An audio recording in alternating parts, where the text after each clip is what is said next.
ସେ ନାଚକୁ ନାଚବାଲିଙ୍କ କଥା ମୋତେ ପଚାରନ୍ତୁନି। ନାଚବାଲି ନାଚବାଲି। ଦଳ ବିରୋଧୀ ଲୋକ ବଞ୍ଚି ରହିବା ଦରକାର, ସୁସ୍ଥ ରହିବା ଦରକାର। କାରଣ ସିଏ ବିରୋଧରେ କହିଲେ ଆମର କୋଉଠି ଟିକେ ଭୁଲ ହେଉଛି ଆମେ ତାକୁ ସଜାଡ଼ି ଦେଇପାରିବୁ। ଆଉ ସେ ବିରୋଧରେ ନ କହିଲେ ଆମେ ସଜାଡ଼ିବୁ କେମିତି? ନବୀନ ବାବୁ କହିସାରିଛନ୍ତି ନବୀନଙ୍କ ଦ୍ୱାର ଉନ୍ମୁକ୍ତ। ଯିଏ ନବୀନଙ୍କୁ ଭଲ ପାଇକି ଶଙ୍କଚିହ୍ନକୁ ଭଲ ପାଇ ବିଜୁ ଜନତା ଦଳକୁ ଭଲ ପାଇ ପୁଣି ଦଳକୁ ଆସିବେ, ନବୀନ ବାବୁ ସମସ୍ତଙ୍କୁ ସ୍ୱାଗତ କରିବେ। ଯିଏ ଆସିବେ ନବୀନଙ୍କ ପାଖକୁ ନବୀନ ବାବୁ ସ୍ୱାଗତ କରିବେ।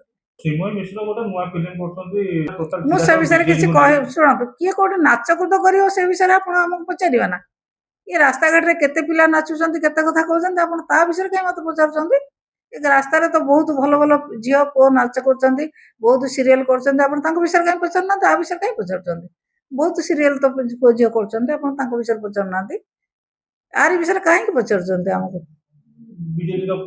ବିଜେଡିର କଣ ସେ କଣ କିଏ ଖୋଲିବ? ସିଏ ତାର ଜାଣିଥିବ, ବିଜେଡିର କଣ ଜାଣିଥିବ ସେ ଖୋଲିବ, ଖୋଲିବ ତାର କଣ ଜାଣିଛି ଖୋଲୁ। ସିଏ କଣ କରିବ ଶୁଣନ୍ତୁ, ଯିଏ ରାସ୍ତାଘାଟରେ ନାଚକୁଦ କରିବ ସେ ନାଚକୁ ନାଚବାଲିଙ୍କ କଥା ମୋତେ ପଚାରନ୍ତୁନି। ନାଚବାଲି ନାଚବାଲି।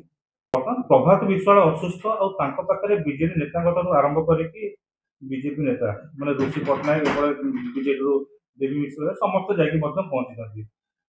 ଜଣଙ୍କ ଦେହ ଖରାପ ଦେଖା କରିବାକୁ ଯିବାର ଅସୁବିଧା କଣ ଅଛି? ଜଣଙ୍କ ଦେହ ଖରାପ ଆଉ ଯାଇକି ତାଙ୍କୁ ଦେଖା କରିବେ, ତାଙ୍କୁ ଟିକେ ସହାନୁଭୂତି ଜଣେଇବେ। ଦେହ ଖରାପ ହେଲେ ସମସ୍ତେ ଯାଆନ୍ତିନି ସମସ୍ତଙ୍କ ଘରକୁ। ଯିଏ ବି ଯେତେ ଶତ୍ରୁ ହେଲେ ବି ଜଣଙ୍କ ଦେହ ଖରାପ ଯେତେବେଳେ ଯିବେ ତାଙ୍କ ଘରକୁ, କିଛି ଅସୁବିଧା ନାହିଁ। ଦଳ ବିରୋଧରେ ଏତେ କଥା କହୁଥିଲେ, ଦଳକୁ ନେଇକି ଦଳ ଅଲଗା କଥା, ରାଜନୀତି ଅଲଗା କଥା। ଏ ଯୋଉ ଦେହ ଖରାପ ହେଲେ ଏକ ସାମାଜିକ ସମ୍ପର୍କ ସିଏ ହେଉଛି ଅଲଗା କଥା। ଦେହ ଖରାପ ହେଲେ ଜଣକୁ ଯାଇକି ମେଡିକାଲରେ ଦେଖା କରିବା ଏଇଟା କଣ ଭୁଲ କଥା?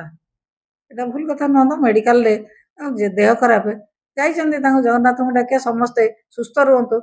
ଯଦି ଦଳ ବିରୁଦ୍ଧରେ କେହି କଥା କହୁଛି, ସେ ଦଳ ବିରୋଧୀ ଲୋକ ବଞ୍ଚି ରହିବା ଦରକାର, ସୁସ୍ଥ ରହିବା ଦରକାର। କାରଣ ସିଏ ବିରୋଧରେ କହିଲେ ଆମର କୋଉଠି ଟିକେ ଭୁଲ ହେଉଛି ଆମେ ତାକୁ ସଜାଡ଼ି ଦେଇପାରିବୁ। ଆଉ ସେ ବିରୋଧରେ ନ କହିଲେ ଆମେ ସଜାଡ଼ିବୁ କେମିତି? ସିଏ ଯିଏ ବିରୋଧୀ ହେଲେ ମଧ୍ୟ ମେଡିକାଲରେ ଯିଏ ପଡ଼ିଛନ୍ତି ତାକୁ ସବୁ ଦଳର ଲୋକ ଯାଇ ଦେଖା କରିବେ।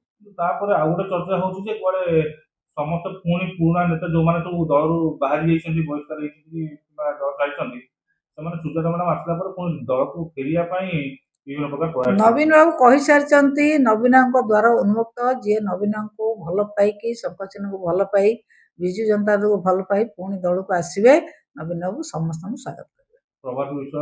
ଯିଏ ଆସିବେ ନବୀନଙ୍କ ପାଖକୁ ନବୀନ ବାବୁ ସ୍ୱାଗତ